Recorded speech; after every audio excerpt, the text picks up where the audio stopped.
For more than 10 years, he lived behind fake identities. Not one, not two, dozens of them. This story comes from a Reddit confession by a man who admitted to catfishing women for most of his adult life. He said it started when he was around 20. At first, it was about attention. Then it became a habit, and eventually, it became part of his everyday life. He created fake profiles on dating websites and social media, pretending to be people he wasn't. Sometimes the women were strangers. Other times, they were people he actually knew, coworkers, former classmates, even genuine friends. He estimated that the number of women he'd catfished could be in the thousands. Not every conversation became serious, but many did. He described having hundreds of fake relationships, with some women eventually telling him they loved him. And according to his confession, none of them knew who was actually behind the profiles. There was one important difference between his story and many romance scams.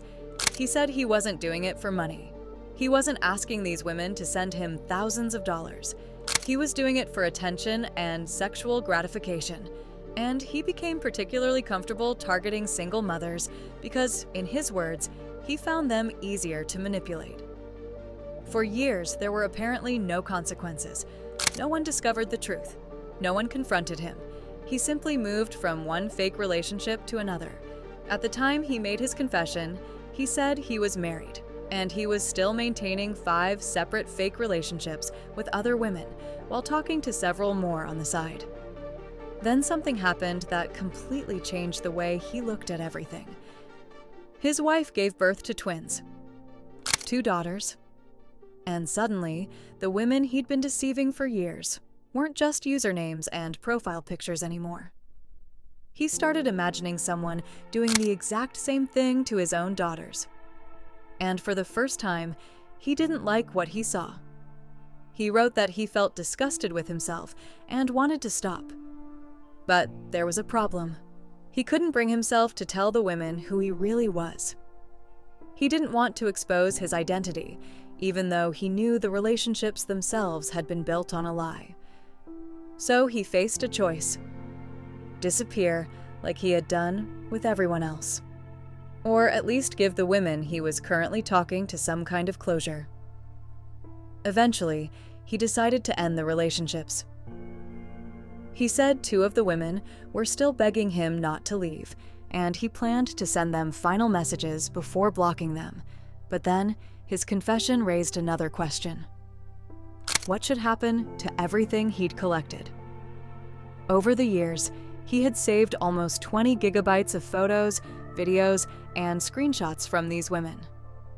That detail changes the story, because this wasn't just about fake conversations anymore. There was an entire digital archive of people who had never consented to being part of his secret life. And that's where his confession becomes less about catfishing and more about the damage that can remain after the deception ends.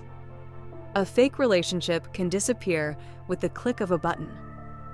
But the person on the other side of the screen still has to live with what happened. And perhaps the strangest part of this entire story is what finally made him question everything. It wasn't getting caught, it wasn't the police, it wasn't losing money, it was becoming a father.